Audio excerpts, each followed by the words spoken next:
Tom, where are you? I mean, what state? I'm in the state of Arkansas. Ah, okay, that would explain the time difference. So, Yeah, Tom, Tom, why don't you take a couple minutes and introduce yourself and this exciting and do a little background for us, and then kind of lay the groundwork on this exciting project that you're running with. yeah, happy to. So I'm Tom Jenkins. I'm a career firefighter. I actually spent 15 years as a fire chief and retired when I had an opportunity to come to the NEIRS project.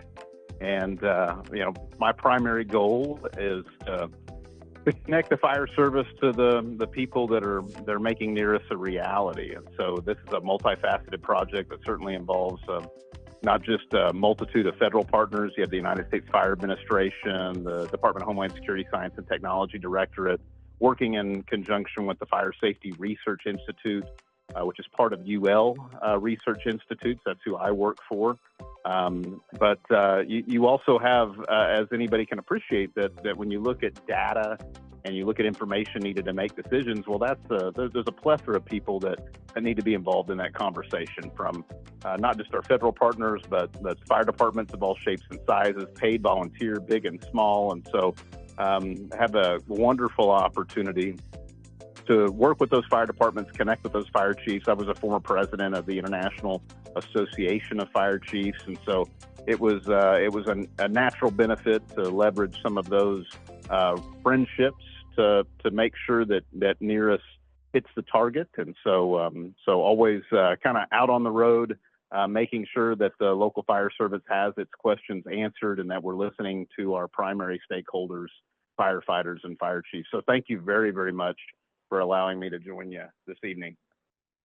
So when we had, of course, I can't remember her name now. When we had the U.S. Fire Administrator on, one of her key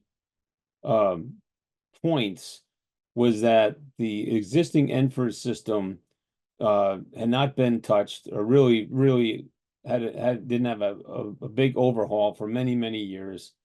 And she had spent many years at the IFF and other spots doing research, trying to make the NFIRS easier to use and help her answer the topical questions that she was being kind of tasked with.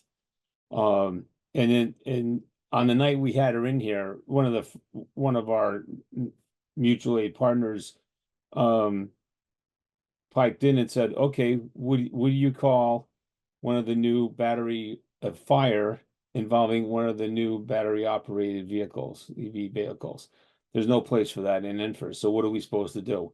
And so I know the doc was big on being able to go into whatever the reporting system is and get your analyticals, get the stuff out that you were looking for.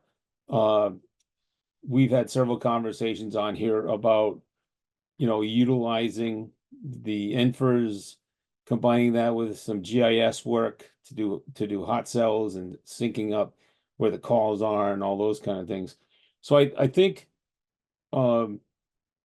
the big question we're looking at, my first kind of big question we're looking at is where are we going? What's the thought process here? And can you just give us some of the exciting advantages you see coming down the pike? Well, if we were sitting, on the proverbial firehouse kitchen table, I'd tell you that where we're going, I'd actually probably tilt that question back to you. I'd say, where do you want to go? That you're right, and the legacy system, the National Fire Incident Reporting System, which has been around for over 40 years, really stopped adapting to the environmental and community hazards that became commonplace in my career. It's not to say it didn't collect some information, but it didn't tell us a lot about how we were deploying resources. It didn't tell us enough information about the performance of our fire companies and response units. didn't tell us about the risk of our communities. And we live in a world where if you want information, you can get information from reliable data sources. And so what you will see with the National Emergency Response Information System, NEIRS, is an opportunity to really do two things. One, get better information, that fire chiefs need information to get the resources necessary to address risk. And they have to have information to even understand risk. And then the other thing we have to do is we have to make it easier for the fire chief and for the firefighter, that this is not the USFA system, this is not the state system, this is not Tom Jenkins' system. This is our system. This is the fire services system. It has to be adaptable. It has to change. And I guess the best example of that is in the 26 years that I was on the fire department. You probably feel the same. You had a long career. You know, but when you look at it, the way in which we completed incident reports in the 26 years I was on the fire department, and I could be lying, but I don't remember it ever changing. Like, we collected the same stuff. The drop down value options were the same. The modules were the same for nearly, if not the entire part of my career. But my career changed. When I started on the job, we didn't carry ballistic armor for firefighters. We didn't respond to lithium-ion battery fires, and the list goes on. And so, you know, when you ask where we're going, I would say that, well, one, we want to make sure that this is an adaptable system that reflects both the risk and the character with which our communities are built. But it's also, you know, I think understanding that it has to grow, it has to be adaptable, and it has to change. That we have to have a system that tells our story, because if, you know, I would hope that you've got leaders that are downloading your podcast, listening to it, or those that want to be someday. And the one thing they should certainly understand is that, you know, emotional arguments aren't going to work. Mm-hmm. That we have to have arguments, and we have to have information that's data driven. You hear that word thrown around a lot, and sometimes some fire departments can do it, right? They have resources enough. They can make a data driven argument, but most of the 30,000 some odd fire departments across the country can't. And this system is going to close that gap. I mean, the classic phrase, if we don't get this new pumper, people are going to die. Or if we don't get this, people are going to die. That may still work in some places, but not very many anymore, particularly as the dynamics and the culture and the complexion, not that the complexion is definitely not the right word I'm trying to say. The collection of people all have different views on different things, but the one thing they do care a lot about is facts. And I'll give you one simple example. Went to the Fire Academy finance administration class, tremendous class. I came back, dug into other data besides the NFIRS, and we determined that we had in our community, and we were thought to be the well-to-do section of the community, we had the highest poverty rate, not only in our community, but in the county and the state.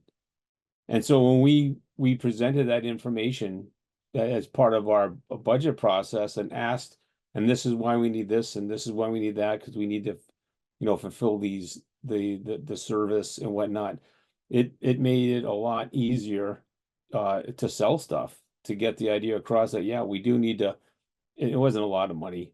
We need to invest this, increase fire prevention or public education by this amount of money or whatever, because we could point. I mean, you were talking about the changes.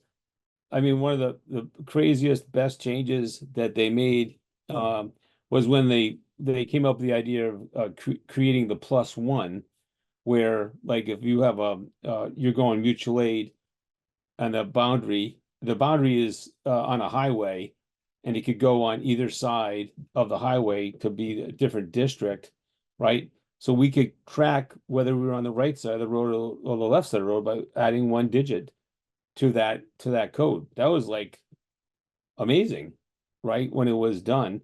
But other than that, I don't think there was a whole lot of changes that came about over the years.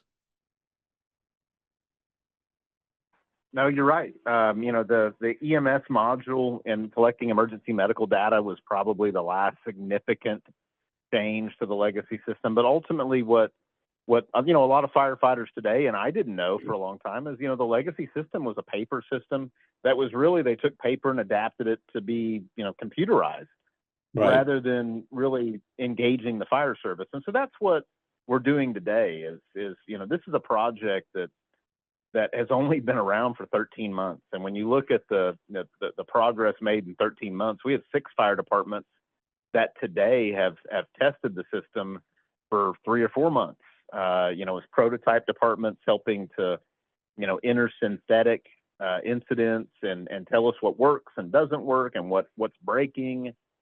And so, we're deep in the heart of state of the art, trying to make every attempt we can to benefit our firefighters and our fire chiefs, because it resonates with me when you said, we need this resource, because if we don't, something horrible is going to happen.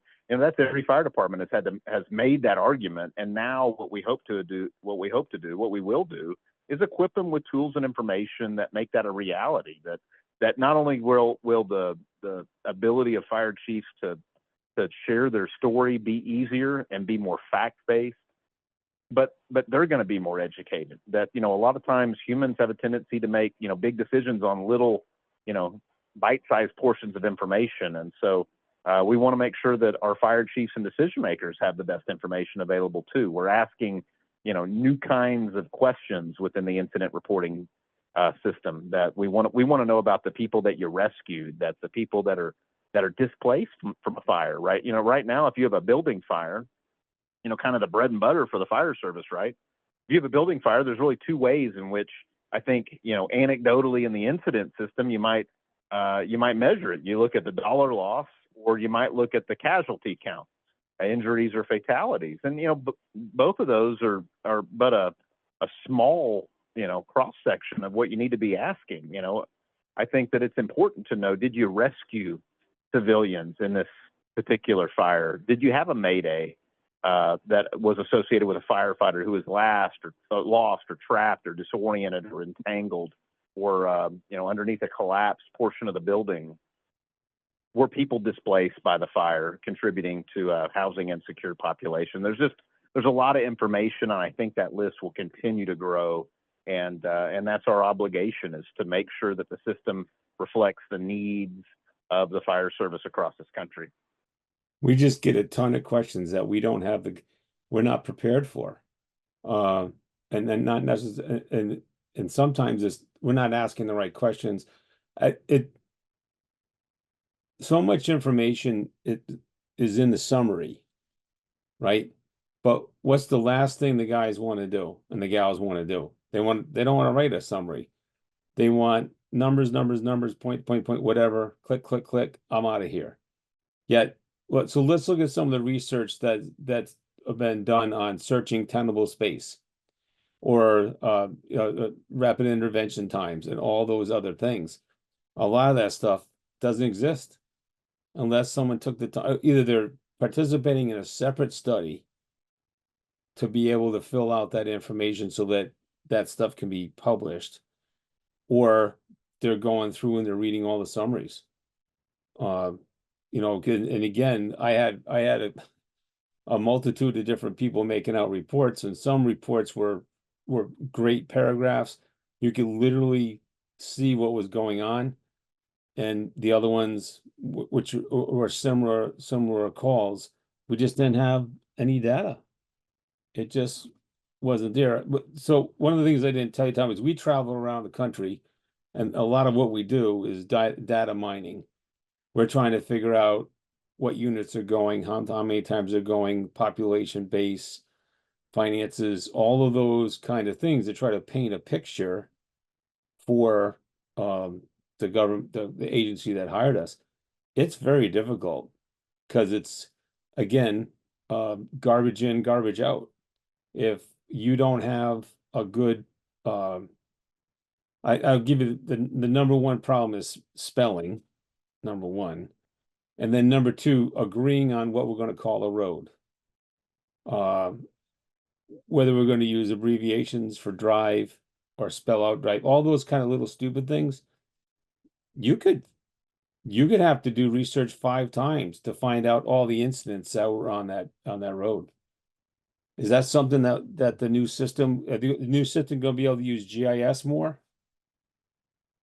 Well, yes, absolutely, and I love that you're kind of sharing your perspective and your exposure to what is a cross section of our country's fire departments. But there's really two systems that we will leverage that before we just couldn't as well or as easy. And one is that everything that this system does, that NEIRS does, will be geospatial in nature.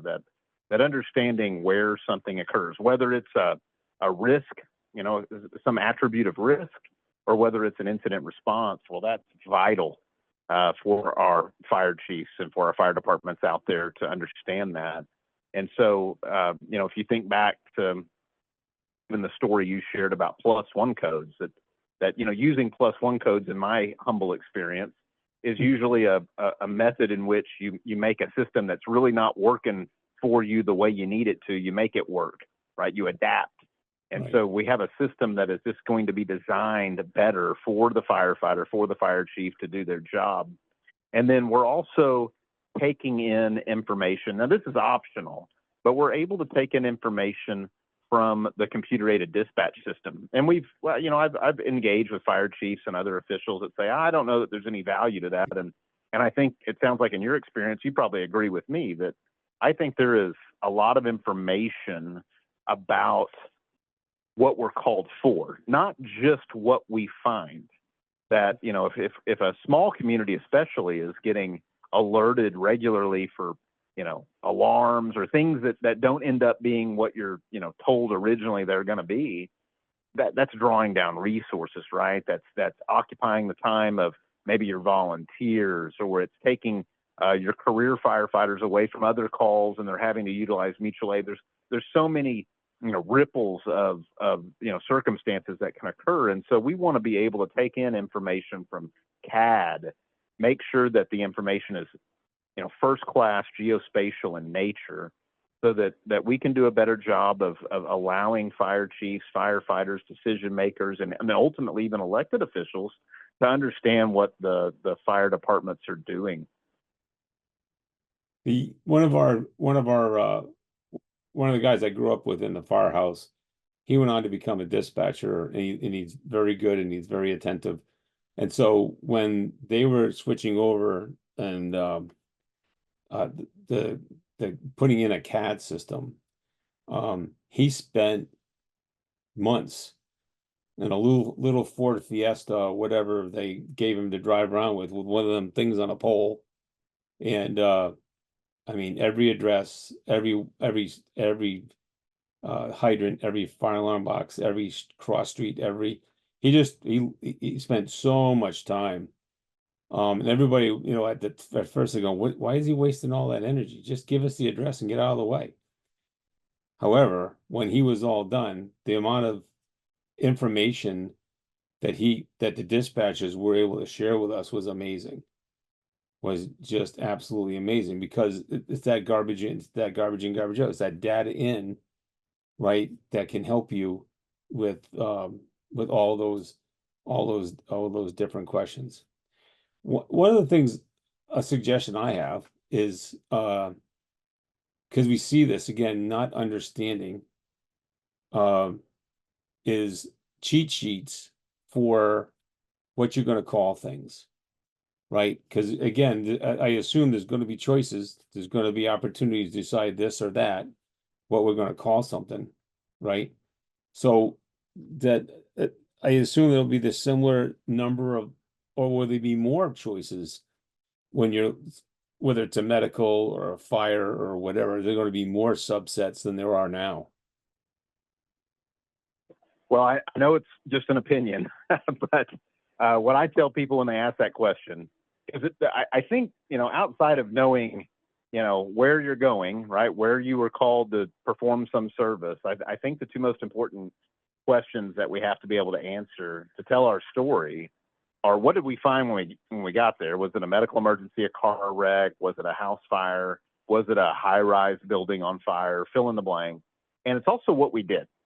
And there's other things that are important, but I think the two most important, at least in my opinion, are those. And so what we have done is I have to always, explain to especially career fire service professionals that have done this for a long time, that what we did not do here is just, carry on what the legacy system did. We really took a holistic approach at understanding comprehensively, left to right, top to bottom, what kinds of information we need. And we started from scratch. And so you will see about a 30%, a little over a 30% reduction in the quantity of incident types that you had to select from. And that's not intending to limit it for people. We're just trying to make it better. Look at false alarms. I mean, I can't tell you how many firefighters have engaged me over my career trying to figure out, like, what do you call steam from a shower? What do you call burnt food? What do you call an alarm that's malfunctioning secondary to, a severe weather event? What do you classify a vehicle crash that had somebody that needed to be extricated? There's just all these kinds of coding issues that necessitated cheat sheets. And I used one for a lot of my career. What we want to do is eliminate them. We just want to make it common sense that if we make it easy on the firefighter, if we make it easy on the company officer to tell us what happened, and we tell them that there's value in it, that this system will produce analytics back for the local fire department for free. When we tell them there's value, I think this country's fire service will rise to the occasion and say, if we're getting something out of it, we're going to make sure that we tell our story, because we understand that produces dividends in equipment, in human resources, in apparatus, and probably the list goes on. You're getting you're getting cheers from the audience here. It is just and as changes come on, we have to be adaptable, right? I mean, the EV and all there's going to be so many more things. There's going to be so many more things, because one thing that's, this stuff works pretty good until it breaks. And sometimes when it breaks, it's very bad and it's very dangerous, right? So, we're the jack of all trades. If something isn't working, they'll dial 911 and say, can you send somebody over here? Because we can't get this thing to stop doing whatever it's doing. Or we're seeing there's something that's scaring folks because it's different. So again, there needs to be that breadth of being able to have all those different parts and pieces. But again, it's got to be simple, because it's 2:00 in the morning. You've been to the same kind of call for 4 times. Let's go to Texas today, right? I know what a lot of reports are going to say for the next 48 hours in Texas, right? I know what a lot of reports are going to be saying up in Saratoga Springs, New York, for the next 48 hours, as people that are not used to 100 degrees ever are trying to do their jobs, and they don't know how to hydrate, they don't know how to take breaks, they're not wearing the right clothing, right? So there's going to be multiple things that we're going to need to deal with. But I just think that education part of it is so important, because I think that's where people get frustrated, is when they think they're doing the reports correctly. And then from my point of view, I start reviewing them and I'm like, I know something bad happened on this date, but nowhere does it even give me an inkling of what that was. And then we have to do other research to find out, oh yeah, that's when the thunderstorm came through, or that's when the whatever. You know what I mean? No, absolutely. And we're really doing, I would say there's a couple of comments I would make to your observation, which is spot on. One is, we get a lot of inquiry about training and education. How are we going to train our firefighters? How are we going to educate them? And our obligation is to, first and foremost, we're going to make sure we have training and education materials for our firefighters to use NEIRS, to understand how it's different, and to understand how different types of incidents might need to be entered into the system. But simultaneously, our obligation is to make the system intuitive, so that it's not tough for firefighters, right? Like, I've never met a firefighter who minded completing a report that they knew was necessary. When they typically get frustrated is when Right. they can tell you what happened, but they can't figure out how in the heck they're supposed to enter it, Right. and it grows frustration. And so we've really tried to identify those pinch points, and at the same time collect information that I think, when firefighters look at the questions that are being asked and some of the questions that we're not asking, I think they'll immediately see that this is a system that's trying to capture what their job is, and that has so much value, I think, to getting buy-in. But I think you make a subtle point that I want to emphasize, and that is that we can make an awesome system. We can streamline things and make them common sense, and we can work with our records management system vendors and get CAD info. We can do all these things, but it's still going to come down to a firefighter or a company officer or a chief officer that wants to make sure that the information that's being inputted is valuable and it's accurate. And so no matter what we do in designing the system, for the people that, are downloading this podcast, listening to it live, what I would, stretch to them as their obligation is you got to make sure in the firehouse that the goal is something other than just as Chief Brian Fennessy over in Orange County, California says, that it's something other than getting the red out, right? Like all of us come up on the job and we're taught like, just get the report to where it lets you submit it. Yeah. And that's not what we can do anymore. Oh. Like if we're going to make this valiant attempt to tell the rest of the story, to tell a more complete story, then we've got to also train and educate our firefighters that what they put in matters. And that's an obligation on all of us. So we had, so we we were, I won't tell you what community, we were someplace, and there's a lot of food on the stoves, a lot of food on the stoves. All right, well, they got a cooking issue, and then I'm saying that I said, man, you've had a lot of food on this stove, and this young kid who is naive said, you want to see the pictures? You have pictures of food on the stove? Oh yeah. So he goes over, he breaks this thing out. The cabinets are blistered, right? The cabinets are blistered. Another one, the face of the blender is melted, right? Just like, I who filled these out, right? Now I'm caught in the trap. So I go over. I said, I'm a little confused here. You know, this is I saw pictures of a food on the stove where all the cabinets are black. And he goes, "Yep." I said, "Well, don't you think that's a little bit higher than food on the stove?" Nope. He says, "If I do it as a structure fire, I'm going to be here for an hour and a half. If I do it for food on the stove, I get to go home." I I, I said, "I can appreciate that. I really do." I said, "But now a whole I changed colors. Now a whole different color comes on." I go, "But there's people that are really depending on, how did the fire start and was it anything special and all those other things." And he just very polite. He wasn't insulting. He didn't get mad. He goes, "Well, thanks for that. See ya. Okay, goodbye." But that stuff happens.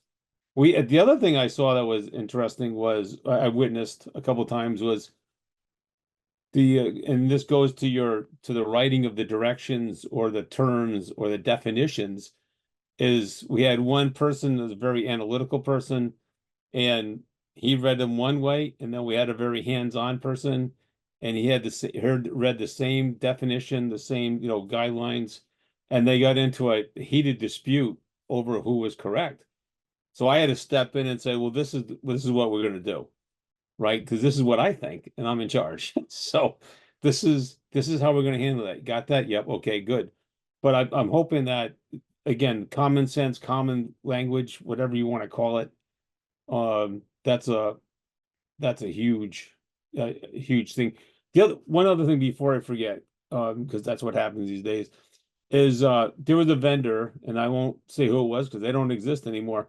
They came out with a absolute great, unfortunately very expensive software package where you could take your data and it literally had, if I remember correctly, it had two dials, and you could put your data in there and then you could change this dial for response time, or I can't remember what a couple other things were, and you could do some predictions.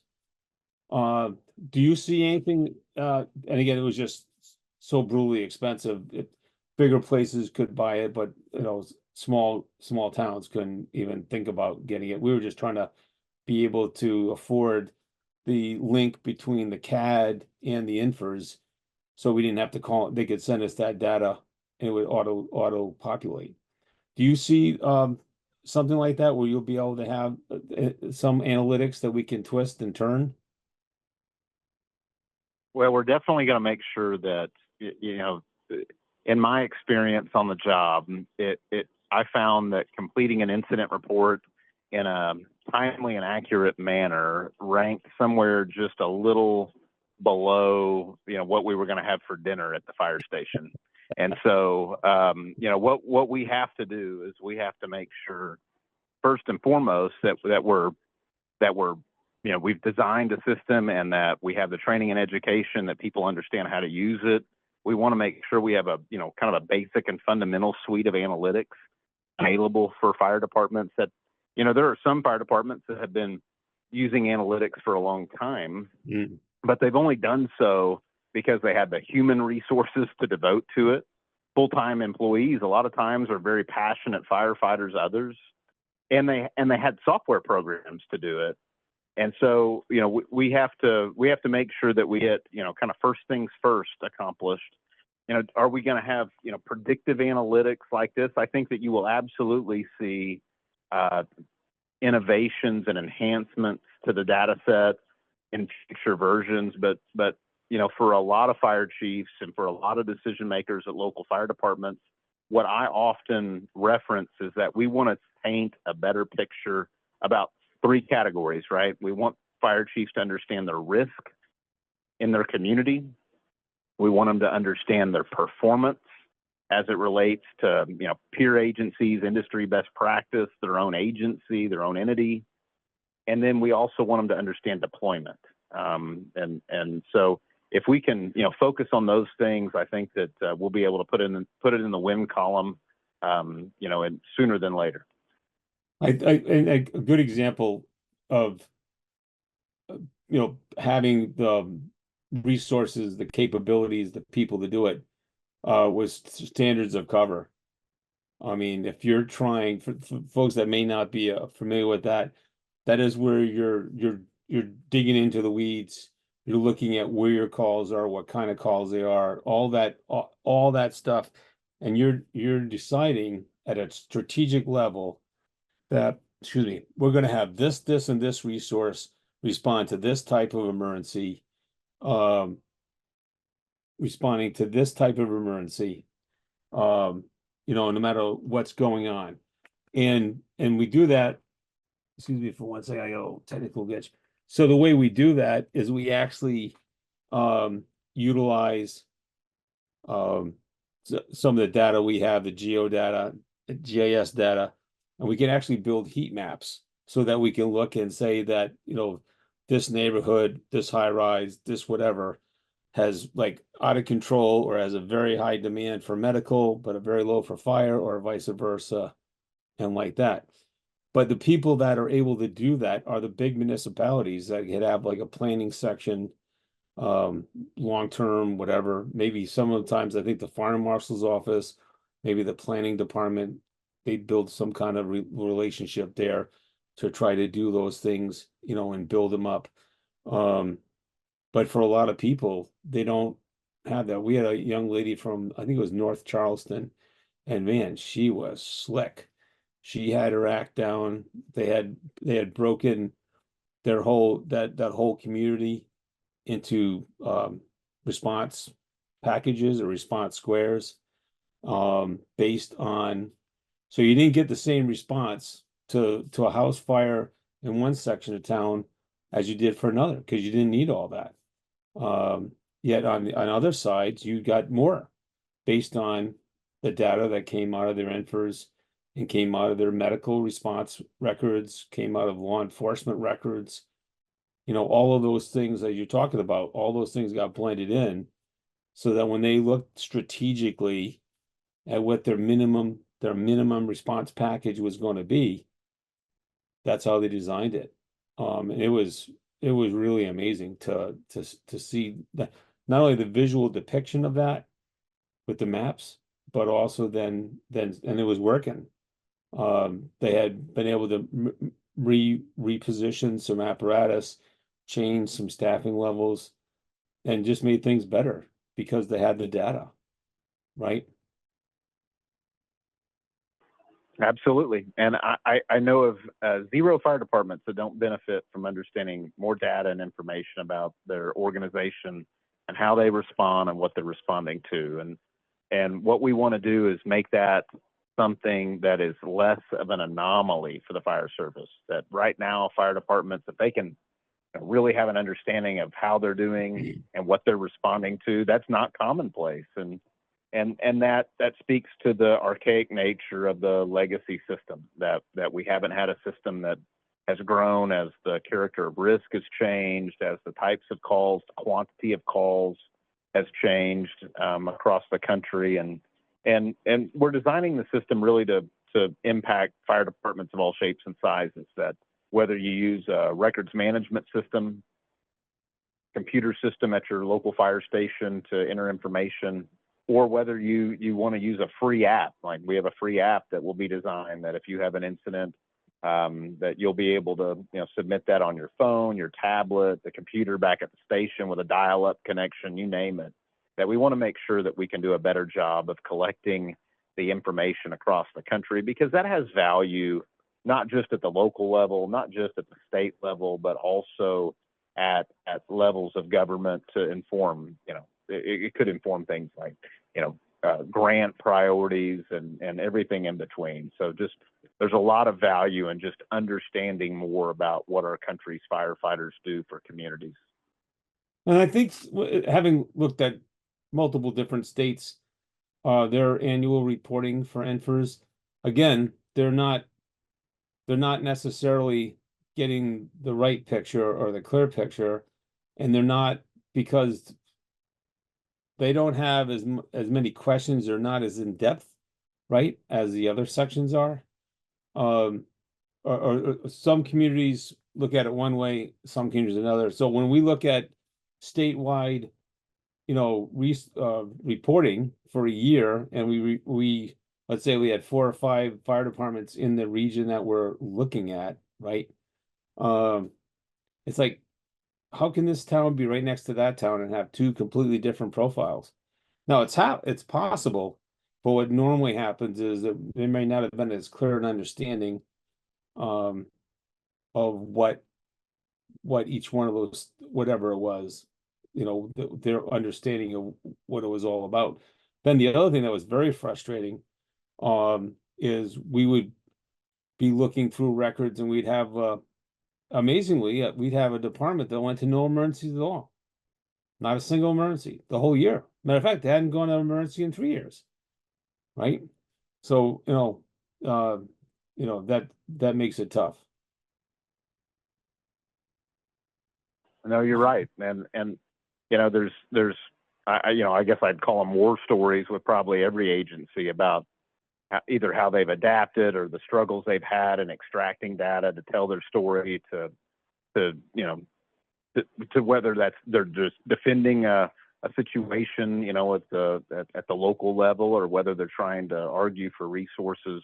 We just know that it's time for an overhaul, and so we've been hard at work with this system to make sure that we're designing it with all fire departments in mind, that we're thinking of the things that are important to firefighters and company officers and fire chiefs as they're entering information, as they're understanding the information that they're entering, and that we're thinking of all the stakeholders, that it is the local, right? It's your local fire chiefs, local firefighters, local company officers that have to feel like this is better, this is making my job easier, whether you're paid or volunteer. But it's also thinking about the states and the state fire marshals and the people that collect that information, state level all the way up to the national level. And even though it's called, the National Emergency Response Information System, and so you don't see the word fire there, that's important to acknowledge, that we want to tell a comprehensive story about what we do, because 60 to 80% of the time in local fire departments, when those lights come on and the bell goes off, it's not for a fire related emergency. You know that, and I know that. Fire's still killing more people in the country than all other natural disasters combined. So we strike a good balance in asking, better questions and inputting information and enhancing information that we know that is entered, just to make sure that we understand the character of the problems and the type of responses that were going on, because it's only with that information that we can do a better job. I two things. One is Steve Sawyer's in the audience and he said to say hello. That's good. That's good. I got one friend in the audience. I love it. Well, there's other people too. But one person that I know has worked with you. One of the interesting things, and I don't know if he has a role in this, and if you don't want to talk about it, that's fine. But so I met the guy that was running. So when we would do a couple of classes at the fire academy, we invited the guy that runs NFIRS into the class, and he was a neat dude. He counted everything. He counted the number of he looked at the audience and he said, I can tell you now that there's blah blah blah blah. He thought how many people, what nationalities we were, how big we were, how small we were, male, female. It was like watching a computer just spinning up above. And I think it was good to have him doing that, because that's what we were trying to do, right? We were trying to count things. We were trying to have a system to count the different types of calls or our needs. So we'll still be able to use the system to do that, right? But it'll be enhanced to do more things. Absolutely. I mean, I think, at an elementary level, we just want to be able to count some stuff, and doing that's not always easy. I mean, if you ask, a real world problem I had as a fire chief is in the city I chiefed for 15 years. We had 9 fire companies every day, and only 3 of them were equipped with hydraulic extrication tools. And lo and behold, I had a kind of a very gung ho captain who got reassigned to another company, and he was convinced that his company needed hydraulic extrication tools. Now, it was my opinion that he wanted them because he was a gung ho captain between all of us. But I thought, I owe it to him to just see if he's right, that maybe he has the experience, maybe he's seen some things that I wasn't aware of that would signal that we need to make that investment as a city. And when I went to the legacy system and tried to understand the problem, how many times do we cut on cars and remove people? Or how many times do we go to machinery or other situations in which we use hydraulic extrication tools? I couldn't do it. And so, yeah, we want to count stuff for sure. But what we really want to do is we want to equip decision makers with the ability to understand what's going on in their cities, counties, communities, authorities, districts, you name it. And without a doubt, we'll do it. And we're not going to get it perfect. The data that we're collecting, we released first in December of 2023 a data schema, just a fancy word for the things, the elements that we're asking and collecting.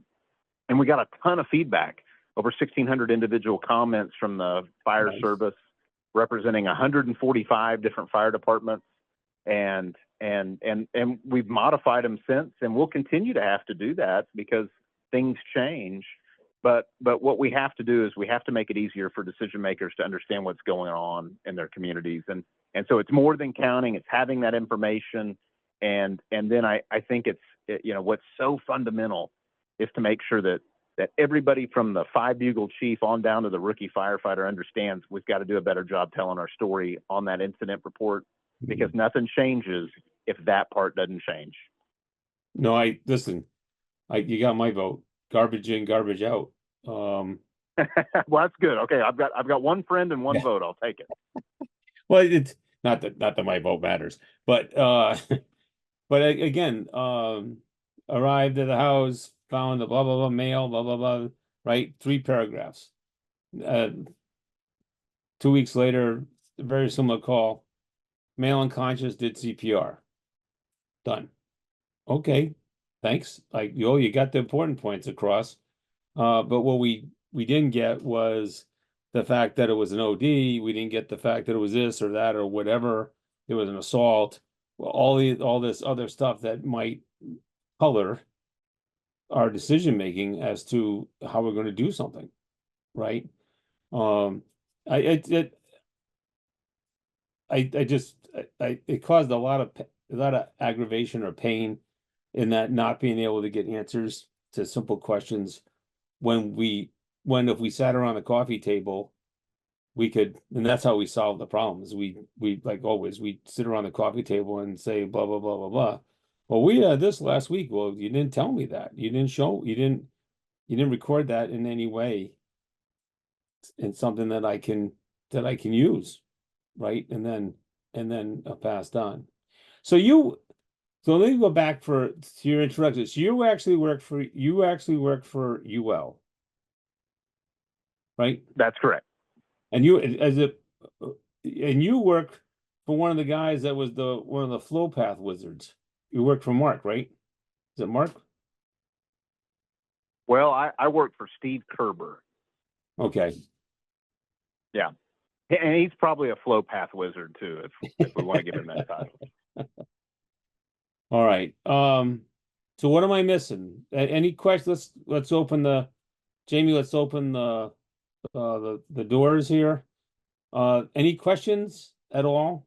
We did have one question that was mailed in, Oh. and it says, how will the new system integrate with existing technologies used by emergency response teams, and what training will be provided to ensure a smooth transition? Great question. Yeah, that is a good question. So how it will integrate with, some of the current technology is a pretty broad spectrum question, but I'll do my best.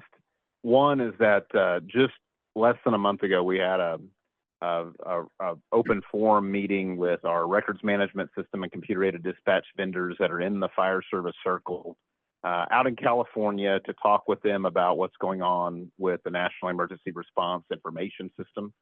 And so those various vendors are keenly aware of what we're doing and working with us. And we continue, individually and informally every day to engage with that community. And I think that what you'll find is, we will continue to climb the staircase of technology, that there's going to be other technology out there that we want to make sure is compatible and interoperable with what we're doing at NEIRS. And then, of course, training and education, I kind of highlighted earlier that we will, without a doubt, make sure that training and education is something that is available to local fire departments, something that we will partner with the United States Fire Administration, the National Fire Academy, to make sure that we're all working to move the needle in the right direction. But I kind of say that I would reiterate what I told you earlier, that I think it's imperative that we design a system that the firefighters, they go, this is easy. And in the 6 fire departments that are prototyping it, I think this is important to share. The 6 fire departments that are prototyping the system right now, all across the country, big and small, those fire departments, 5 of the 6, they provided basically no training to the firefighters that volunteered or were voluntold to participate. And those firefighters got it. And at least in one agency, they saw the time to complete an incident report drop by well over a quarter and over 25%. And that's pretty significant. And so all of those things are first and front of mind for us. But we also recognize that this is not a system that's going to sit static for decades, that regularly we're going to make updates and enhancements and even corrections to make sure that it's doing its job. So we had a great question. How do you determine? So let's say the next pilot group is going to be 50 departments. How is that determined? How to become a pilot pro? Well, oddly enough, the next group, the beta group, is 50 departments. And what we've done is, I've been all over the country and talking to folks, and have been at the national conferences. My colleagues have as well, and so we've been collecting departments that have stepped up and understand that anytime you're creating a system from scratch, that it's not without some headache, not without some opportunity to improve. And so we have collected departments along the way that have said, hey, we would love to be a part of that. And we know that what we have to do is we have to get a great cross section of fire departments. And so, you know, selecting 50 fire departments to be part of that beta group that we will announce by July, well, that's not easy, because you have fire departments all the way from the biggest, right, to the smallest, to the most complex, to the most simple in terms of how they respond, the character of their jurisdiction. And so we are right in the middle of combing through those agencies. We've had a tremendous amount of interest in people participating. And I think that says a lot about the fire service, that one, they understand the problem. And two, you know, in the fire service, when there's a problem, you find no shortage of people that want to step up and say, hey, I'll help. And think about your time on the job as a firefighter, right? When there's a fire in a nearby community and they need help, there's no shortage of fire companies that are willing to step up and say, hey, we'd love to be there, right? That's why we got on this job to help, whether you're paid or volunteer. And so that's what we have encountered on this project. And we're going to select those, but even if you have fire departments that are listening in and they want to be part of the NEIRS project, they want to be, you know, one of those departments that helps early on, what I would encourage them to do is to reach out to me. That it's not hard to, you know, track me down. I'm just thomas.jenkins@ul.org. And if they want to email me, I can certainly facilitate making them part of that early adopter category, whether it's the beta, whether it's version 1. This is a fast-paced project, and frankly, we'd love to have the help. So what we'll do to support that is I'm going to ask Jamie to put your email onto our little notes here for anybody that's interested in doing that. That's a tremendous offer, by the way. That's very kind of you guys to try to spread the wealth out, because there is so much diversity. You know, we've talked to I'm on one of these chat things, and you know, the group is where you have less than 200 calls a year, and trying to figure out how to keep, you know, motivation and all those things up. So there's everything from that to, you know, places where you're going out that much in a week, you know, like, so it's in everything in between. So I think that's awesome. That's a great way to fly. Let's talk about legacy reports. So what's will they stand as they are? Will you be able to use some of the new concepts or technology to tune them up so that they could be usable, or what's the thought process with that? Well, ultimately, that's up to the local jurisdiction, that you'll be able to access the legacy information that's been submitted, whether that's like openfema.gov or some other website. But what I would encourage departments to do is to make sure that they've done their best to catalog that information locally. This is not going to be a dissimilar process from if you've ever switched from like one records management system to another. Yeah. You have to, you know, sometimes it's not easy. And so you kind of have to think through, you know, what that looks like at the local level. There's not, you know, a one-to-one compatibility. These are just two different systems. And so it's not, you know, apples to apples, it's apples to oranges. And so it's just a conversation that the local jurisdiction has to have to figure out how they want to, you know, maintain some historical value in their incident reports, and at the same time, adapt and transition to NEIRS. I got to tell you, without identifying any particular vendor, sometimes just an upgrade by the vendor is like a challenge. We'll call it a challenge, because you end up losing some stuff or not being able to, you know, sometimes you can't carry old records over, especially when they're very old. They were just built separately, you know what I mean, and they just don't flow very well. Other questions? We got some sharp people in the chat here tonight. Anybody else got any questions? I couldn't type fast enough and I didn't want to miss my opportunity to ask this question. Okay. We're one of those 200 and under fire call departments.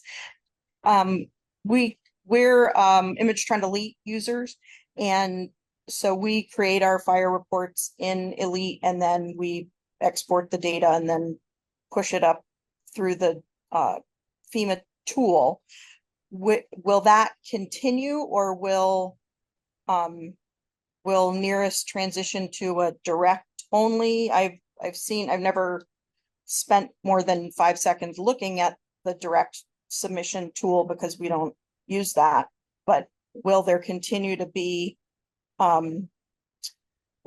integrations within the different software vendors where we can, because we're fire and EMS, and so to be able to create the NFIRS or the NEIRS reports in our software and then upload the data versus just a direct report to through that FEMA tool. Did that make any sense? Well, no, it does, and I can safely I can safely reassure you that what is likely to happen, if not imperative to happen, is that it'll change.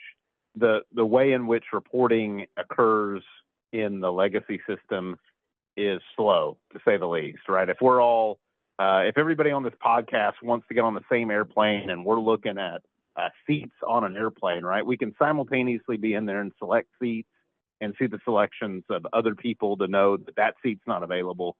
And when it comes to incident reporting, sometimes it's well over a year before, at a national level, we really know what's going on in terms of trends and emerging issues in the country. And so we know that with NEIRS, what we have to do is improve the rapidity with which we get that information.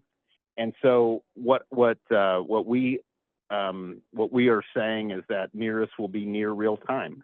And so when the report is completed, to the best of your knowledge at that point, not to say it couldn't be reopened, but I think you will find that when the report is closed, that information is very quickly available to be digested and understood at the state level, at the national level, and anybody else that you would authorize in between. So the specifics to a vendor, no clue. I just think that listening to how I think that works with the vendor you mentioned, it's just probably going to have to change. Sure. And it sounds, from what you just said, it sounds that it would be more similar to the NEMSIS process. Like our records export immediately up to the state OEMS. We don't wait for a quarter. As soon as they get locked and are posted, they export up to the state level. So it sounds like that's more like what you're envisioning. Could be. I don't claim to be a NEMSIS expert, although we certainly do a lot of talking about and with NEMSIS. But what I can assure you is that we have to do a better job of really understanding what's going on in the country, in the state, in the region, county, city, quicker than we can do it today. Absolutely. That's interesting because it used to be that was a chore, right? On the monthly to download and send that data up, and it was that great. Norm was great. We had great people up there, but it was a little choppy, or it could be a little bit choppy. Anyone else with any questions or concerns? You can't give them complaints yet. You haven't done any. You haven't. They're really trying it now. So Tom, anything else you want to add? I first of all, just thanks for the opportunity and thanks for your members participating. I would just implore them to, make sure that if NEIRS is a unfamiliar word or acronym to them, to take some time to Google it and understand more about it. There's 3 webinars that have been released. We'll have another one coming out in the early part of August, in which we're trying to engage and inform the fire service and related stakeholders And then, my email, just make sure that if people have questions, if people have something that they don't understand, we want to make sure that it's doing its job and that we're engaging the fire service, big and small, career, volunteer. And so just feel free to reach out, and I appreciate your time this evening. Very good. Well, so folks, that would be it for tonight. Just again, a little bit of advertisement or preview. So upcoming, we have Bob DeVal from the NFPA to come talk about the electric vehicles that we talked about earlier. We also have Chief Lieb from the FDNY. We try to do a show every year on cancer. He has just been appointed the Grand Poobah, I can't remember the term, for one of the national organizations that's trying to look at all aspects of firefighter safety, including cancer. We have a couple other folks that are in the bin that we think you're going to be excited about. So keep your eyes open. We're gonna, and this is on me, we're gonna endeavor to get a list of the next 3 or 4 months up to the listserv. So you know what's coming up and those dates. We're always either the 3rd or 4th Wednesday of the month, and we try to keep it topical. If you have ideas, if you have suggestions, if you had needs, most everybody here knows how to get a hold of me. But if not, it's nick.delia@jlnllc.com, and send me an email, and we'll see what we can do. Jamie, anything else I'm missing? I don't think so. I don't think so. Thank you again, Tom. We really appreciate your time tonight. Yeah, so if you could hang around after everybody else leaves, and we'll go from there. Thanks, everybody. We'll see you next month. Thank you, guys. Oh yeah, we are looking for rescue people. I keep forgetting that. I'd be in trouble.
See you next time.